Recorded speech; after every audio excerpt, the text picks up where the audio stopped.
Welcome to Break Through the Ordinary podcast. Are you ready to commit to your future self? If you are, the sibling duo, Marc and Claudine Chiarmonte, will take you on a journey of self-discovery to unlock your highest potential. Through impactful conversations with entrepreneurs, coaches, healers, and thought leaders, we are here to share practical tools and strategies to generate the life you envision. New episodes drop every Monday. And we have an amazing guest with us today, Andrea Johnson. She is a licensed marriage and family therapist, certified coach, consultant, and speaker who helps women heal from their past relationships and transform their lives.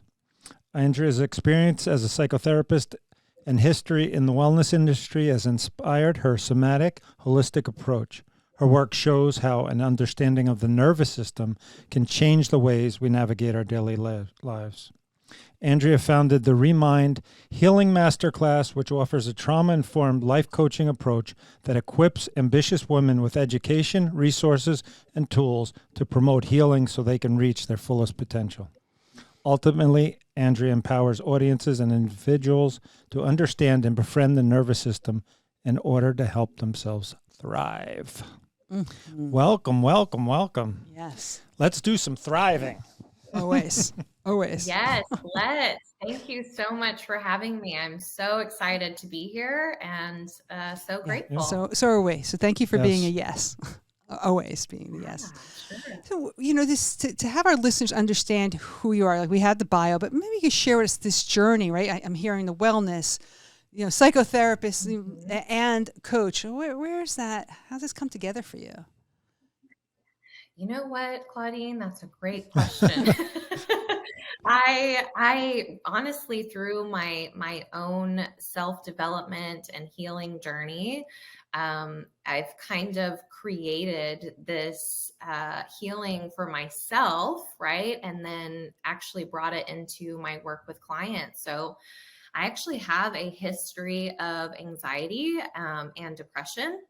And it really came to a peak in my college years. And I started talk therapy, which was really, really helpful. It truly was. And it really took me from, a dark place to surviving, and getting out of a deep depression with suicidal ideation. And I felt that it only got me to a certain point in my healing journey. And so I instinctively began entering into the wellness space and understanding nutrition and movement, lots of physical activity, exercise. And I dove deep into the fitness industry and did fitness competitions and had this great sisterhood. And that was so, so rewarding because I was connecting with women that previously had been very intimidating to me, and I was really humanizing them, and just so rewarding in that way with relationships.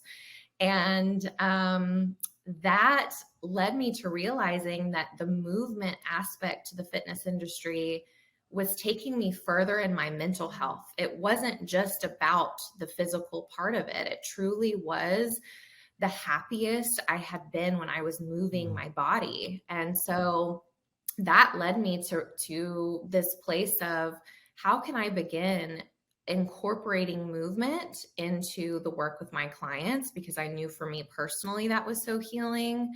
And that's what I've done. I understand nutrition. I understand fitness. I understand different systems in our lives, right? And how every single thing in our life impacts all of the other pieces of the pie. And that's why I'm super passionate about working holistically. It's truly about treating the whole person. Okay.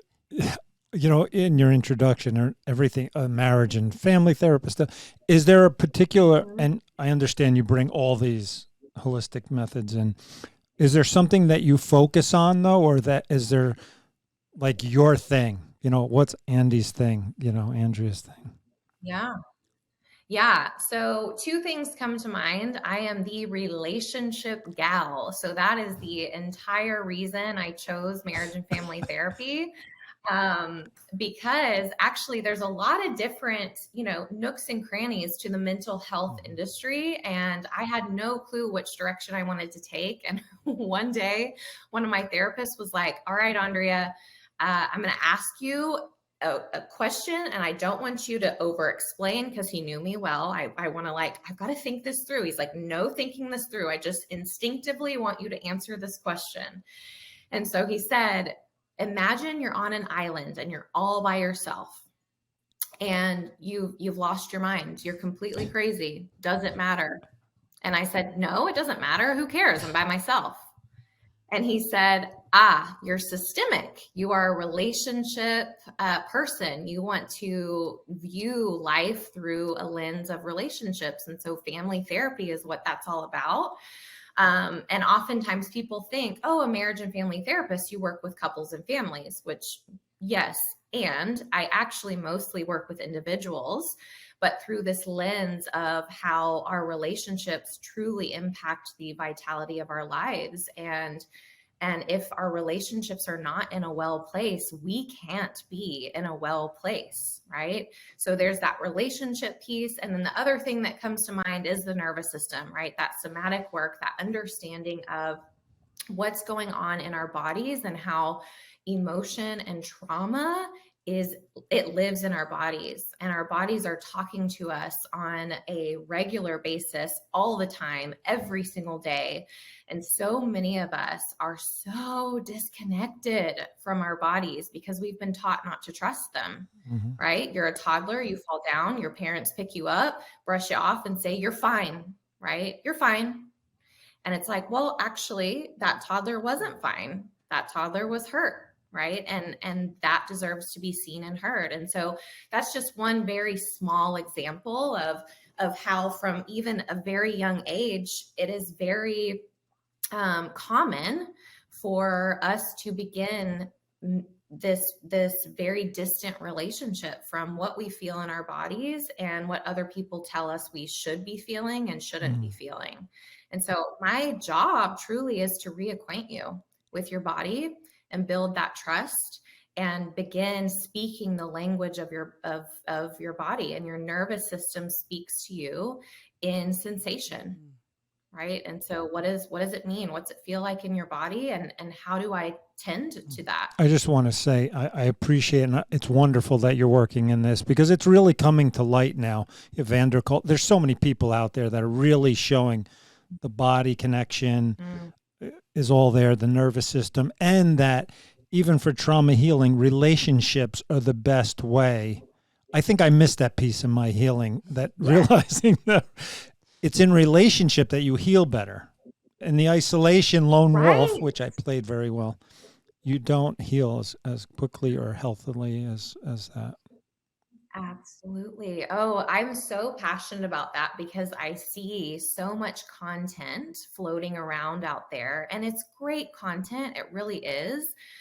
But it's only a small part of it, and that is self-regulation, right? That's being able to regulate yourself, and it really leaves out the co-regulation piece. And it's almost frowned upon to say, I need someone else to quote unquote make me feel better. It's like there is this piece of co-regulation that is a biological need. I need relationships to regulate my system because I need those safety cues from other people. And that's been stigmatized, I think, a lot, is to being codependent or needy or clingy in some way.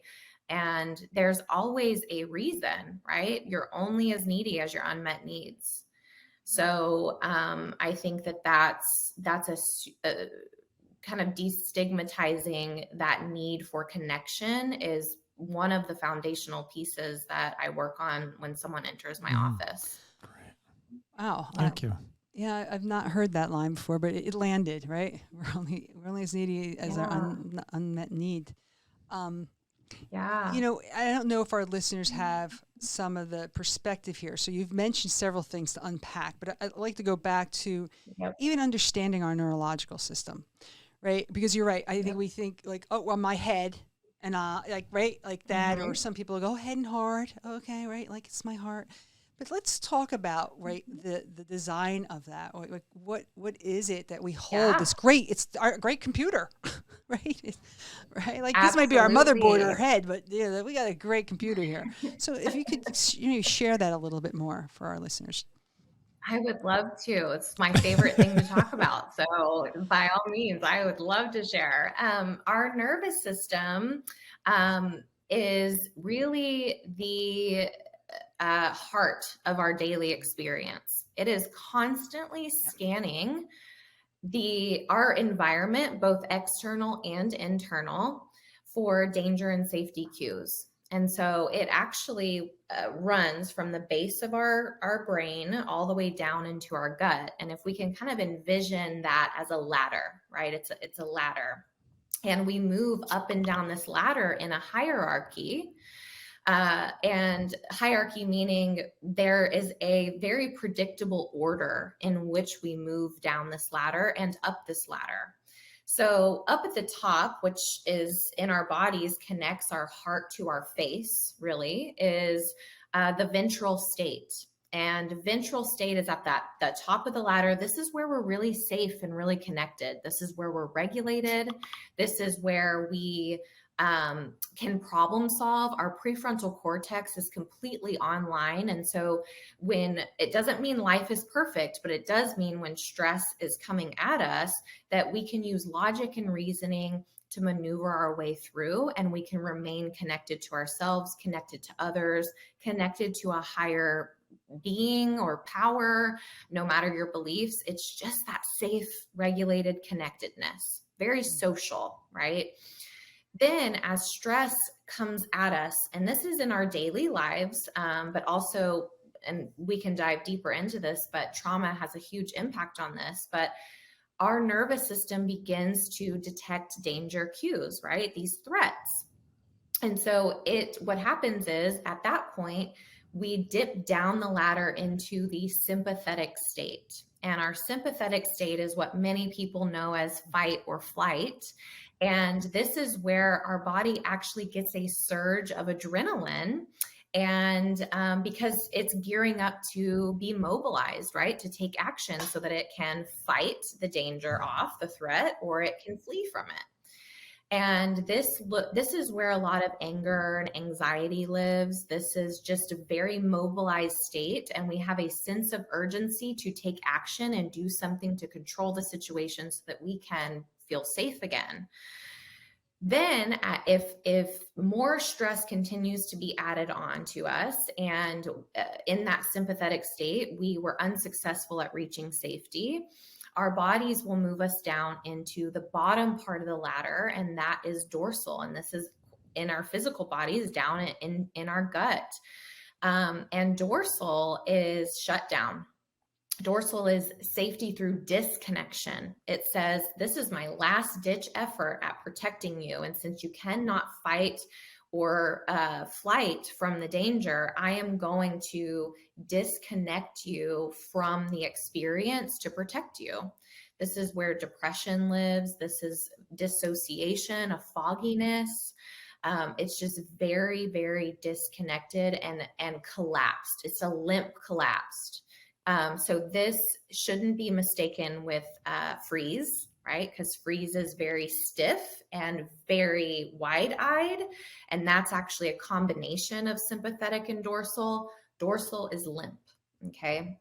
So we have these three different parts of our nervous system, and our bodies are just constantly searching for cues from within ourselves, right? Which can be actual sensations in our body, or even thoughts, like very negative thoughts, which can feel like danger to our nervous system, and our external cues. And it moves us down accordingly, right? Depending on where it thinks we need to be. And it's very automatic. There's a concept called neuroception. And this is all founded by Stephen Porges, polyvagal theory. And he founded this term neuroception that just represents that you're not choosing this. This is automatic. You have no say in what's happening. And so one thing that's really, really important to me when in working with anyone is that they understand that they're not choosing this, right? Because a lot of times there's a lot of self-judgment around how they react to things, if they explode or get really angry or if they retreat and withdraw, but also that they make sense. This always makes sense.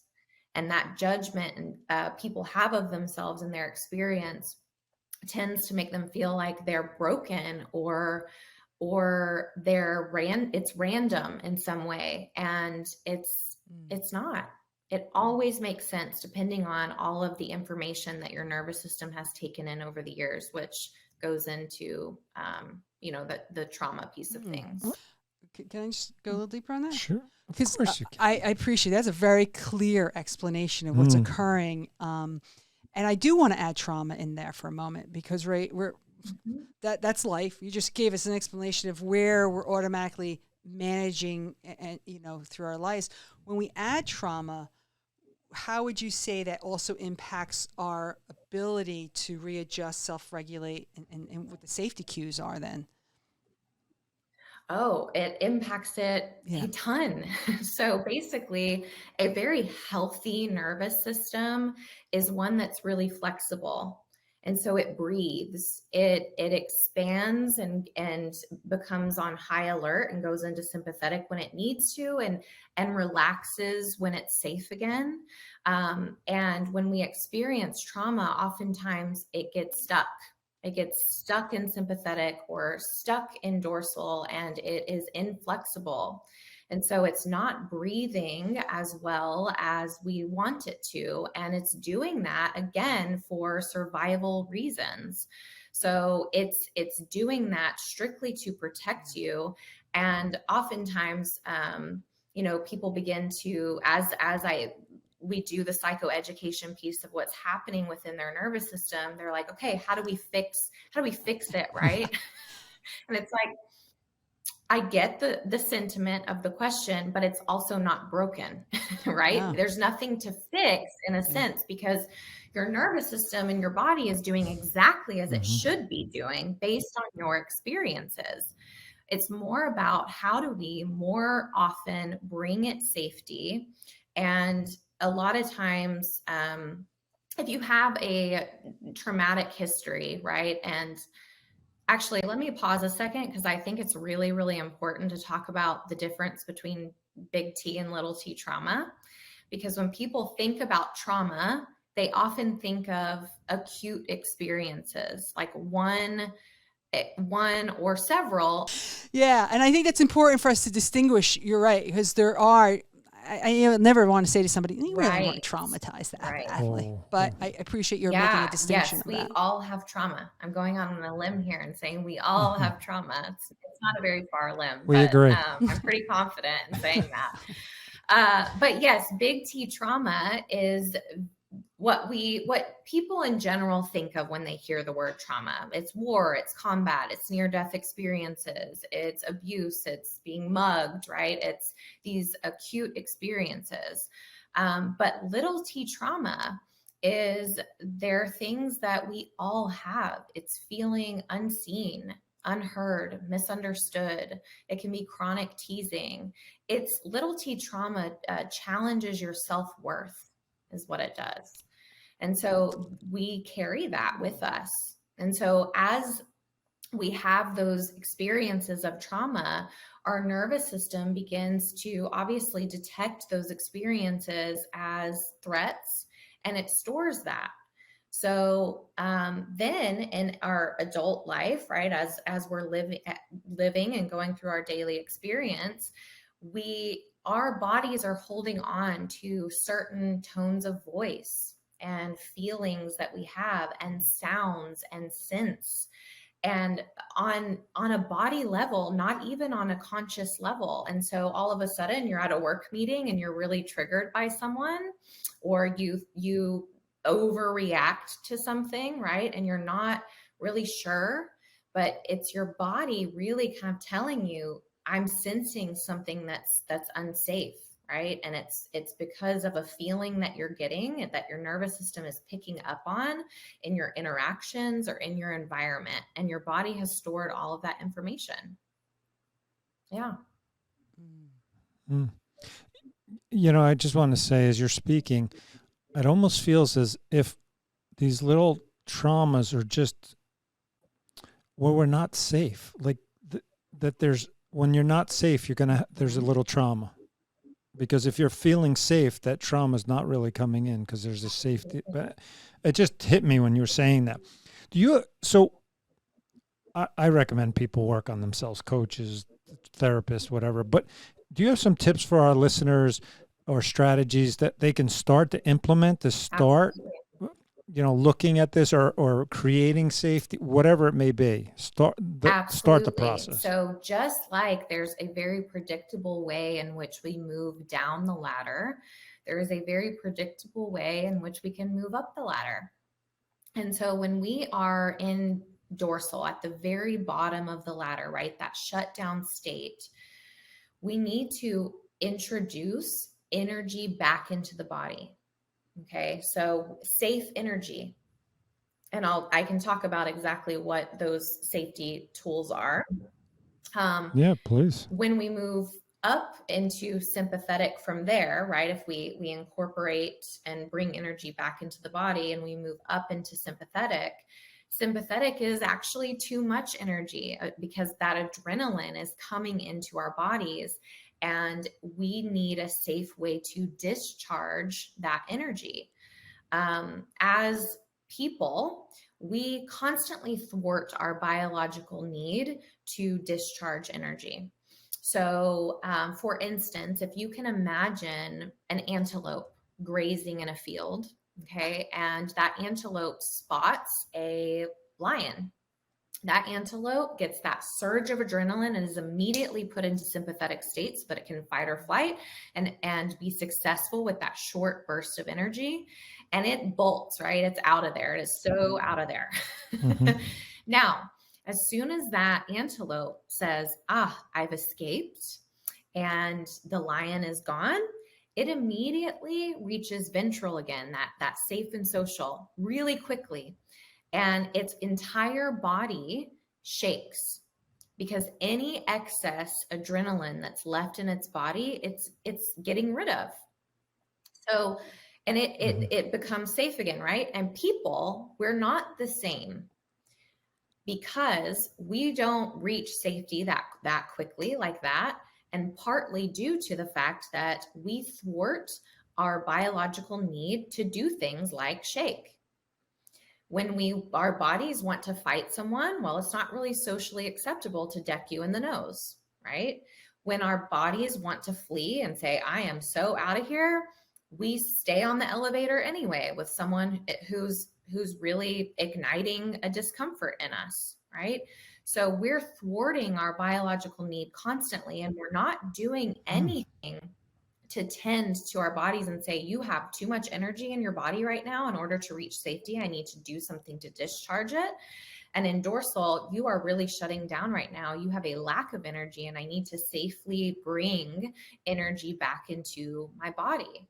So what this looks like is in dorsal, when we need more energy in the body, we don't have the energy to, do anything super strenuous. This is going to be grounding exercises. This is going to be visualizations. This is going to be using your senses. If I look out my window right now and I see this tree, I can count the branches. I can look up at the clouds and I can say, what shapes do I see? I can press a wall. One really effective technique is to go up to a wall put both hands on the wall and press it as hard as you can to just ground yourself, to bring energy back in. Even very small safety cues to your individual body, like if you have a favorite mug or blanket that you can wrap that blanket around yourself. These are things to bring safety back into your body and energy back into your body when you're in dorsal. Now, this can be very different for everyone, right? Because a weighted blanket for me may make me feel safe, and a weighted blanket for you may make you feel very claustrophobic and trapped. So this truly is individual, and it's about testing different things to see what works for you. But a slow walk in dorsal, very slow movements, stretching, these are things that can kind of bring you back into your body from that disconnected, foggy state. Now, in sympathetic, we need to discharge the energy. So this is jumping, dancing, going outside and running, sprinting, doing push-ups, also pressing a wall. That can work in that state as well, just because it actually shockingly takes a lot of energy to do that. So it can be effective there too. So anything that you can quite literally move the adrenaline through your body. You know, when someone's nervous, you see they fidget, right? Like in session with clients, a lot of times their legs start swinging and going, or their foot starts shaking. And I'm like, you're in sympathetic, right? It's your body's natural way of like trying to, in a socially acceptable way, like discharge some of the energy that it's got going through it.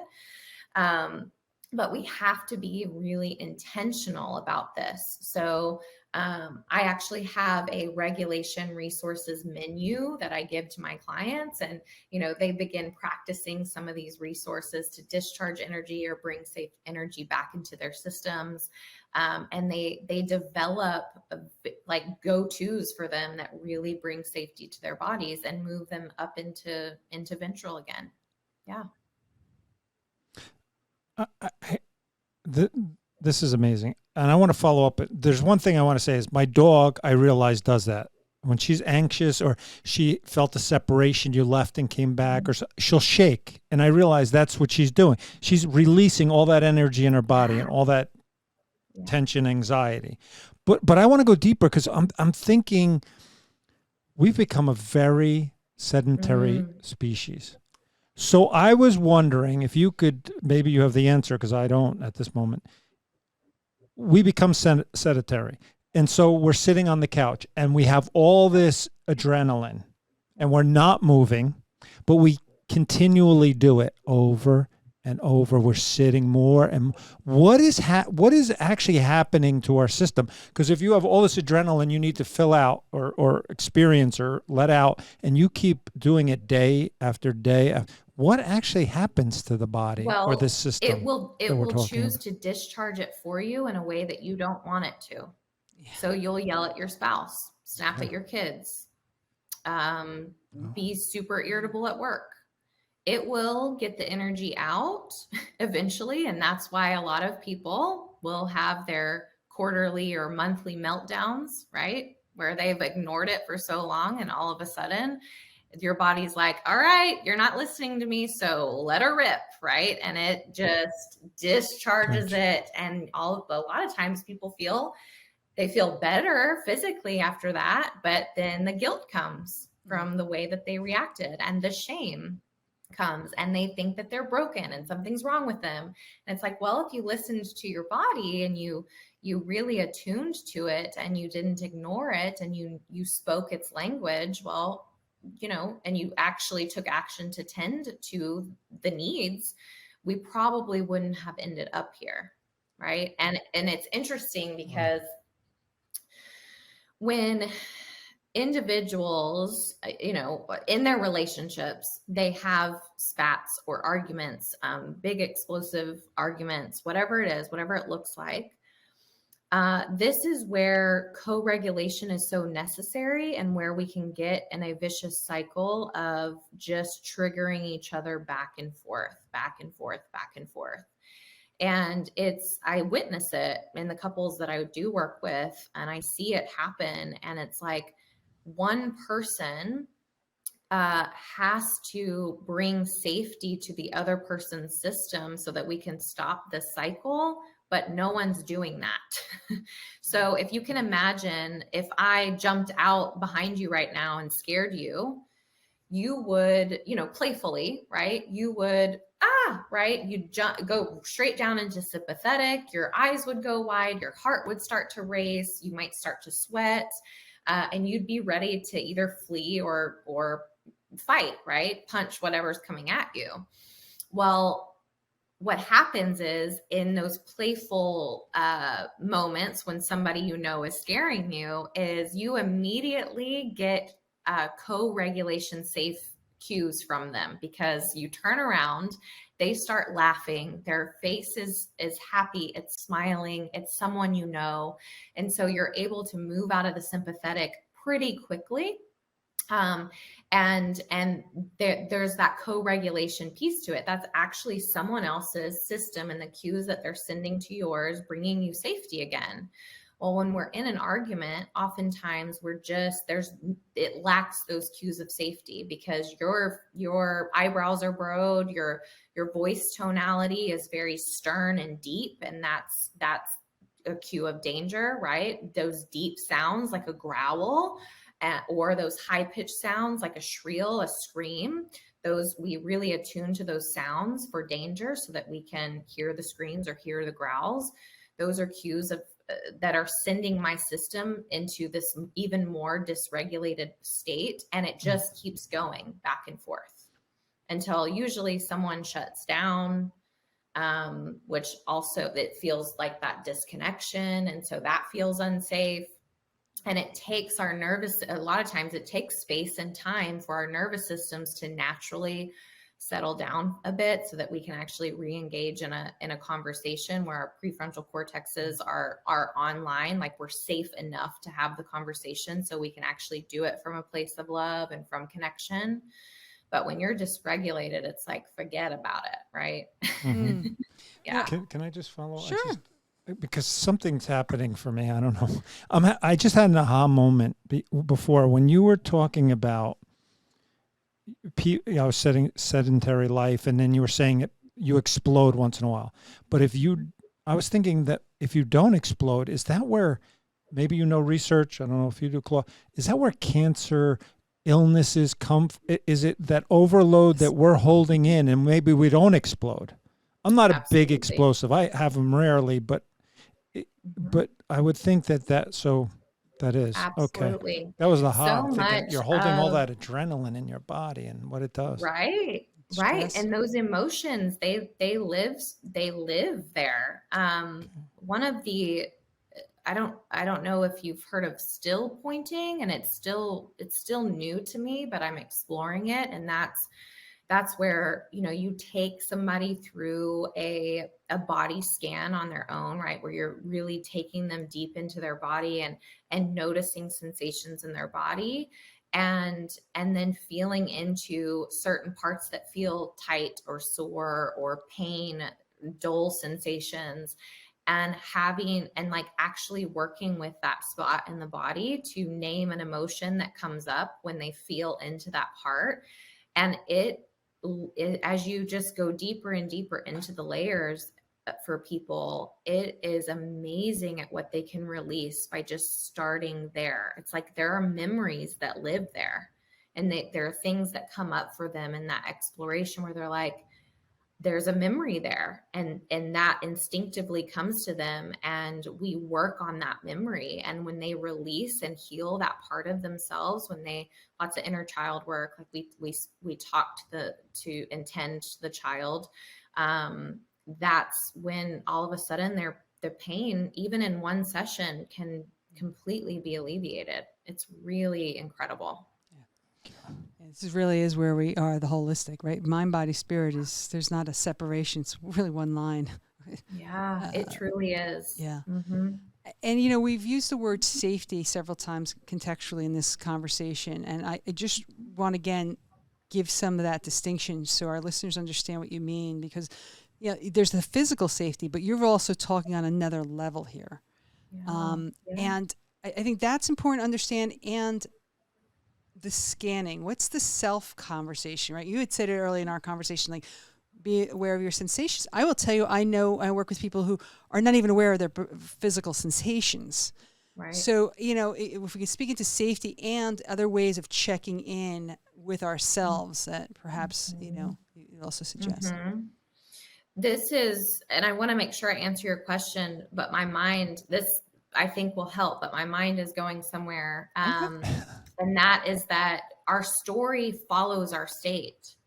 So the thoughts you're having in your mind is reflective of where you are on your nervous system.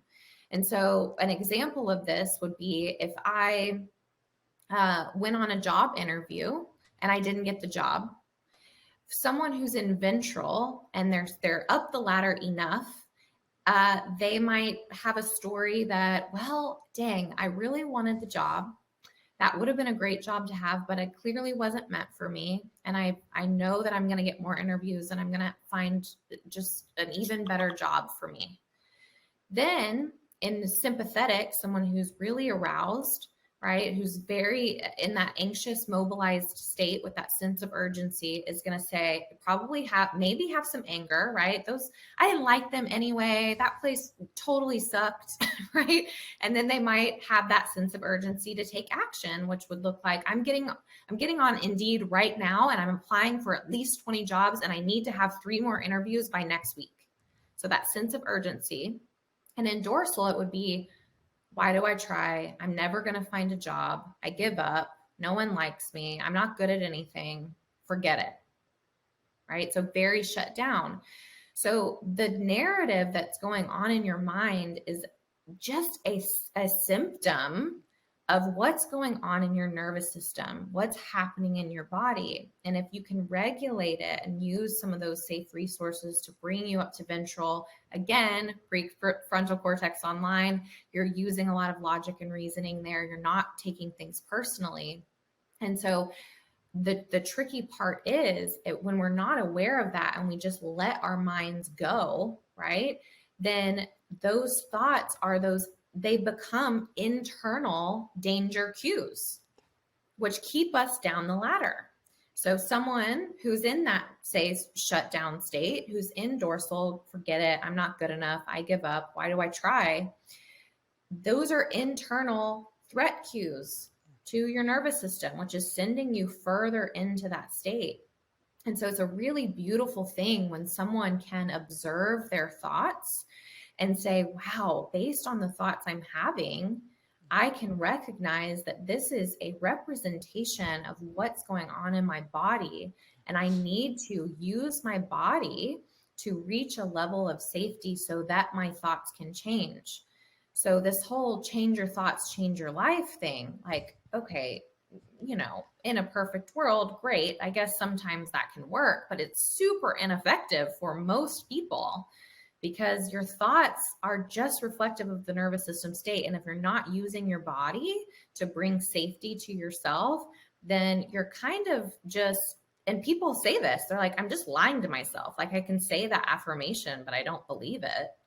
It's like, well, yeah, because your sympathetic state doesn't believe that. It's not. So anyway, incorporating the body into that is one of those solutions, and knowing that your thoughts will just naturally change as you shift states. Yeah.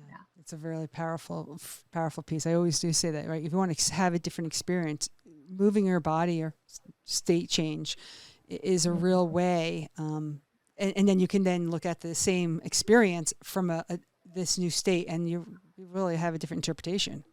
Absolutely. Absolutely. And it's incredible. Some of my clients are like, I feel like a different person. It's like I go through these and I'm like, yes, and you will, because your reality quite literally shifts with the state that you're in. It's very normal to have certain thoughts in a state, and then you shift the state and have completely different thoughts. That's the whole point, right? Yes. Yes, it is. Thank you.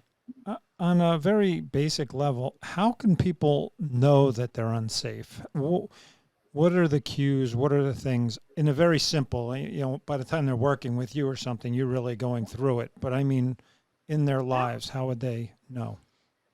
Begin befriending the nervous system by listening, by noticing. That's where it all starts, is by saying, wow, when I am driving to work in the morning, my heart is beating faster.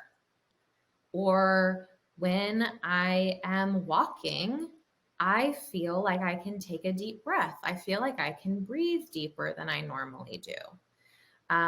It's noticing the sensations of the body and the experience of the body. How quickly are you talking? How what are the stories going on in your head, right? And really using the lens of the nervous system of, okay, now what state am I in? Using the ladder to really place yourself there, and just paying attention. It's consciousness, right? Because if we don't attune to it, if we're not conscious of what's going on in our body, then we certainly can't tend to it. We can't move through the states if we don't know where we are. So it's all about just checking in and saying, hold on, there are sensations going on in my body that I normally ignore or tell myself, like, get over it and move through it and suppress it, like the butterflies in my stomach, or, whatever those things are. And instead I'm going to take note of it, and then take note of what's going on in my environment around me that could possibly be contributing to this. Yeah. So noticing. Yeah. So to stay in that conversation for a moment, right? I think when we are in a place like we have been in this past 18 months, or I think it's getting longer now, but right. And when we have uncertainty that, yes, we can generate it, our relationships certainly are, it's part of life. When it's this large culturally, it's really become, right, there's been a life force that it has. How about that part? Like when you're working with, the uncertainty that comes externally, is there a way that you work with your clients or suggest? Yeah, it goes back to using the regulation resources to reach a place of safety. We all have the ability to experience safety even in some really tough circumstances. There's a difference, right? There's a difference between actually being physically unsafe. So if, like, right now, my nervous system is slightly activated, right? Like, I'm on a podcast having a conversation. There's a sense of uncertainty of what question is next. It's very human. Anytime we're doing something like this, it's normal to dip down the ladder a little bit. And I notice it. I notice the fluttering in my chest. I notice that my body warmth is like I'm a little bit hotter than I normally am. And my window of tolerance for that is really large, right? There's a window of tolerance where we can experience uncomfortable things and still move through it in a safe way. But in a world where we're actually right here, right now, I am okay, there is no imminent threat to my life in this moment, we can choose to regulate the system by saying, all of this uncertainty is getting to me right now. I notice I'm anxious, I'm irritable, I'm being short with my kids. I watched the news, right? There's a cue of danger right there, is what we're listening to. And I need a walk. I'm feeling very in my sympathetic state. So I'm going to go take a walk. And also understanding that, honestly, like, everything is stress, even things we want to do. I'm so excited to be on this podcast with you. I've been looking forward to this. And this is still stress on my body. Mm-hmm.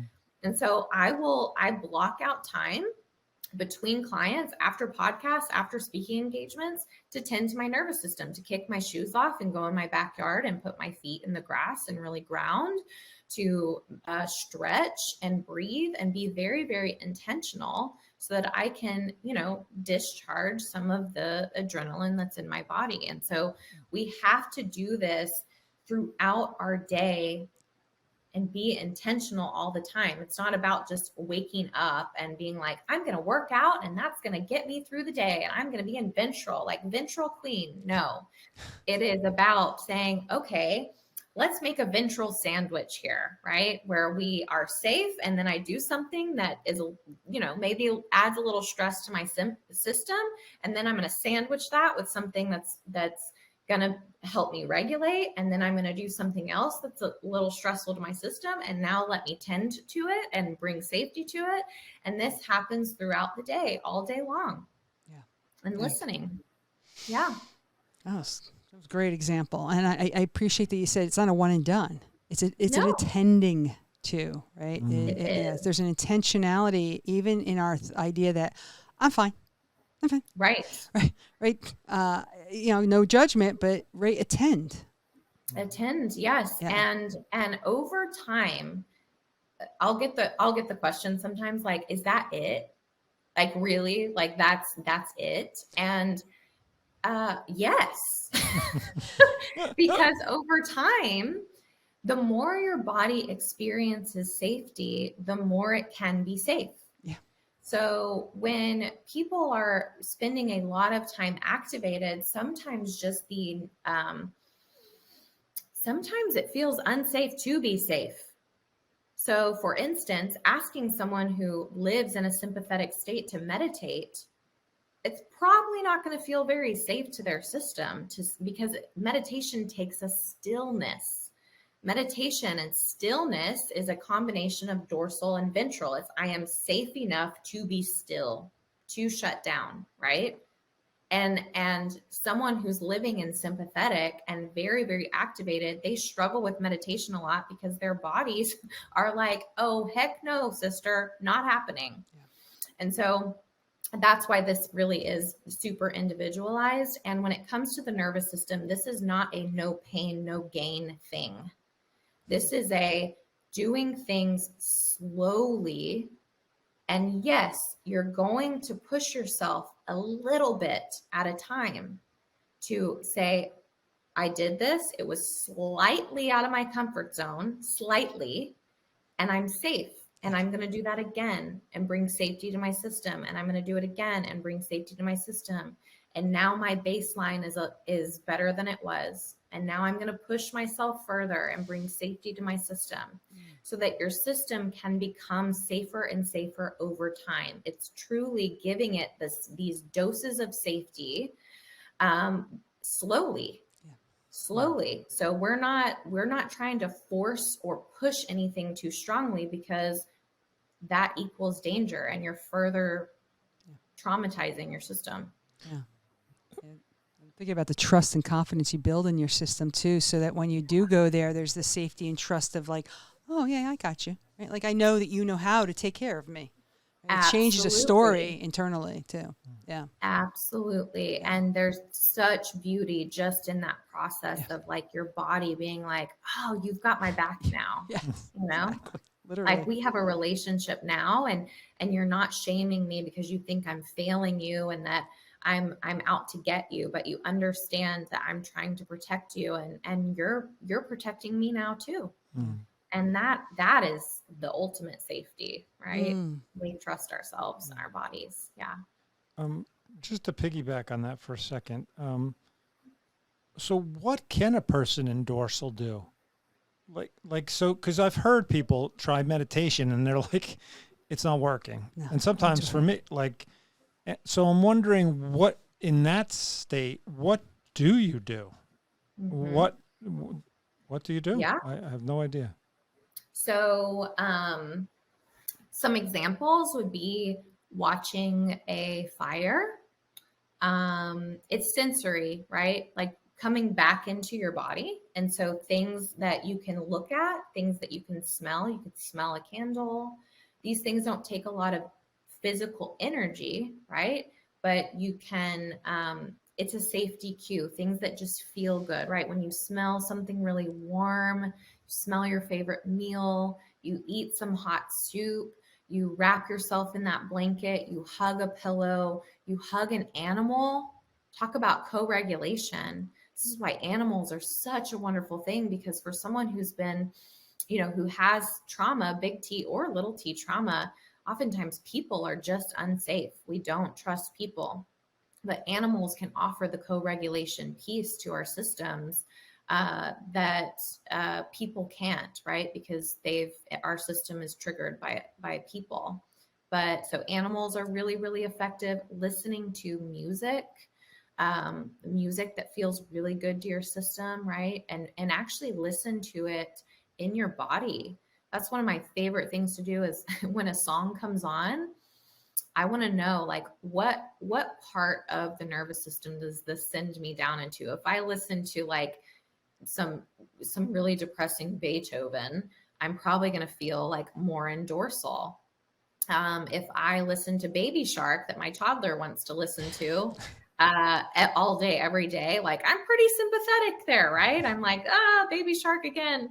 And that's more of like the energetic, you bop to it versus in a safe song or one that just feels good to us, leads us to do more of a sway, right? That's listening to your body. That's a really good exercise to begin attuning to your body, is to put on a song and say, what does my body want to do right now? Do I want to go to sleep? Do I want to bop around? Am I twerking right now? Or am I swaying? Do I want to like have my lighter and sway it in the air? Does this feel really safe to me? So knowing, what music does to you, and in dorsal, putting on safe songs is super effective. So truly, any safety cue for you personally, that when you cozy up with your favorite like mug and blanket and that feels really good to your system, that's safety. Yeah. That's having a moment of safety. When you go outside and it's quiet and you hear the birds chirping and you've got your cup of coffee, and that's like that's safety. It's a moment of safety. Those are the things you want to do in dorsal. Gotcha. Andi, I'm gonna ask if you'd come back. If there's a chance in the future. This is such a rich topic, and your passion and way of delivering it. You have a way of how you show up that my body, my mind together are going, and it's such a beautiful way to receive. So I want to thank you for how you show up, because it generates an ease, but an awareness that is so impactful to take action upon. Right? It's so doable, and so thank you. I have to second that. I really do. It's simple, it's easy, it's impactful, but it's not in your face. It just, it's wisdom, right? It just comes, that wisdom. It's the wisdom. It's your wisdom too. So let me also say, you package it and show up in your knowledge. Really is a beautiful dance. I know, but I'm aware that we're going to move into the next phase, and I'm like, but I want more Andi. We are. Yes. So we do like our listeners to embody an aspect and take action upon it, however it is for them, about our conversation. And as we've sat and talked about safety and wisdom and body and being the attunement and the tending to, I wonder if you have an idea, or we co-generate something, because we do ask them to post that on our Facebook page, the BTO podcast, and Mark and I also participate. So if something that comes to mind for you, or if you'd like to co-create. Well, I don't know if it's just because it was the last thing we touched on, but top of mind is like to identify a song that brings you to ventral, a song that is a little more sympathetic state, and a song that's dorsal, and becoming aware of what happens in your body in that. Oftentimes when someone listens to a song and they're like, whoa, that's dorsal, they actually feel it in their bellies, right? Because that's where dorsal is on the ladder. In your body, it's that gut, it's that whoosh. Sometimes people feel it like your body literally like shifting there in your gut. That's very dorsal. So I don't know. I don't know if you think that's a good idea, but just identifying the music. Great. And I can just attunement to that. I can give a little example. Like, I love Pink Floyd, but now when I listen to it, it takes me dorsal. Yeah. And the other night, Sade took me into the sympathy. Like, I was Sade's music's very so just those are some examples, because it just happened to me. But love it. So okay, so picking the song, and how your nervous system responds to that, and dorsal, ventral, and sympathetic, and so that I would love that, and post that on our Facebook page, and that's you've already got a jump start on that, bro. Good for you. I'm gonna find some others. There you go.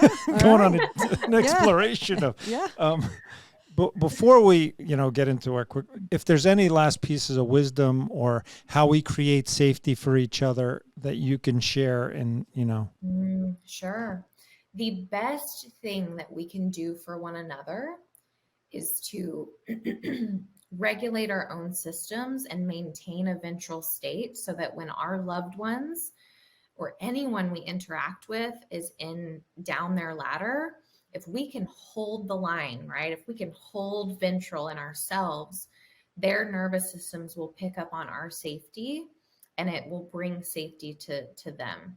And that will happen naturally with when we're safe and a friend calls and is venting to you about something.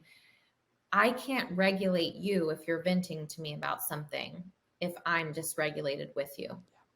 And so if you can breathe and really listen and attune to them and maintain your level of safety so that your voice tonality and you keep your vocal prosody, right? That those warm sing-songy tones when you talk to them and you know, they receive the safety from you. That is the best thing that we can do for one another.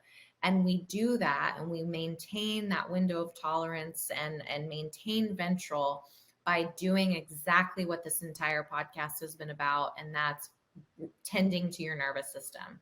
Yeah. So that way you're up the ladder, you stay there, you maintain up the ladder. This isn't about I'm safe and now I'm going to ignore myself for the next day.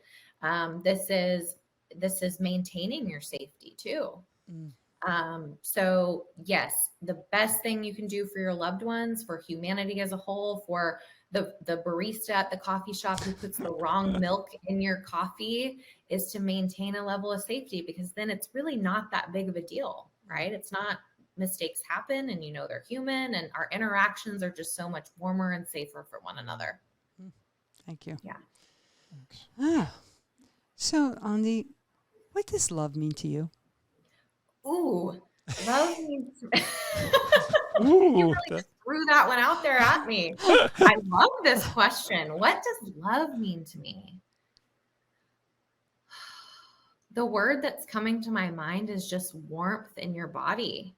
Of course, I would go to the body, but it's a feeling, it's an action, it's an embodiment of warmth and attuning to yourself and others. Thank you.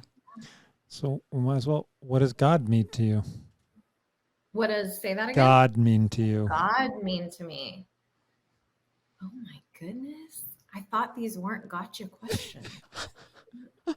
What does God mean to me? God means to me connection. Connection to a higher power, connection to myself, connection to you, connection to people I've never met. When I think of God, He is everything. He's everywhere and He's within us all. And I think it's those moments where you feel so big and so small at the same time. That's God. Great answer. So your two favorite books that you'd say, you know, they're always, wherever I go, they're with me. The Body Keeps the Score. So good. Yeah. Right. Love that book. And I think for the polyvagal theory, I think it's just called Polyvagal Theory by Deb Dana.